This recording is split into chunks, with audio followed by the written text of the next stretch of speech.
नमस्कार मंडळी, स्वागत आहे आपल्या यूट्यूब चॅनलवर। घरोघरी मातीच्या चुली या मालिकेच्या पुढील भागात आपल्याला असं पाहायला मिळतं की तो गुंड आता लताला मारण्यासाठी आलेला असतो। तर त्या ठिकाणी जानकी त्याला अडवत असते, पण तो ऐकत नसतो। पण जानकीला आता तो असं बाजूला ढकलून देतो आणि तो आता परत लताला मारण्याचा प्रयत्न करतो। तेवढंच आता तो लताला न मारता आता जानकीवरच हल्ला करणार असतो। जानकीच्या अंगावरच तो आता चाकू घेऊन वार करणार। तोच आता तिथे ऋषिकेश येतो। ऋषिकेश आता चांगलाच त्याचा पर्दाफाश करतो आणि त्याला चांगला धरतो। तो आता तिथून पळून जायला निघतो, पण तरी सुद्धा तो आता पळून जात असताना त्या ठिकाणी ऋषिकेश त्याला पकडतो आणि म्हणतो, सांग तुला कोणी बोलवलं आहे इथे, आणि याच्या मागचा मेन माणूस कोण आहे, तुला कोणी पाठवलं इथे, कोण आहे।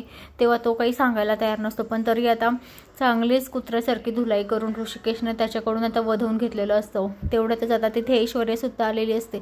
आता ऐश्वर्या बघत असते की हा नेमका नाव कोणाचं सांगतो, माझं नाव सांगतो की कोणाचं नाव सांगतो। त्याला तर आता नेमकं ऐश्वर्यानेच पाठवलेलं असतं हे त्याला माहीत असतं आणि तिलाही माहीत असतं।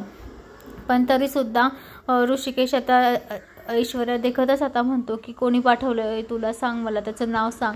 तर आता मंडळी, ऋषिकेश आता गुंडाला सोडेल का, आणि ज्याने कोणी त्याला पाठवलेलं आहे त्या गुंडाला लताला मारण्यासाठी त्याला सुद्धा सोडणार का, हे आपल्याला येणाऱ्या पुढील भागात पाहायला मिळेल। तर ते नाव ऐश्वर्याचंच असेल। ऐश्वर्याशिवाय कोण कारस्थानं करतं त्या सिरियलमध्ये, ऐश्वर्याच असते। ऐश्वर्याच प्रत्येकाच्या मागे प्रत्येकाशी भांडत असते, नाही तर काही कारस्थानं करत असते, म्हणून हे सगळे कारस्थानं ऐश्वर्याचेच असतात। तर मंडळी, आता ऋषिकेशच्या समोर ऐश्वर्याचं नाव येताच खेपी आता ऋषिकेश काय रिॲक्ट होईल हे आपल्याला येणाऱ्या पुढील भागात पाहायला मिळेल। तर मंडळी, अशाच मालिकेच्या नवनवीन अपडेट्ससाठी चॅनलला आपल्या आजच सबस्क्राईब करा। धन्यवाद। असेच नवनवीन अपडेट तुमच्यापर्यंत पोहोचत जातील।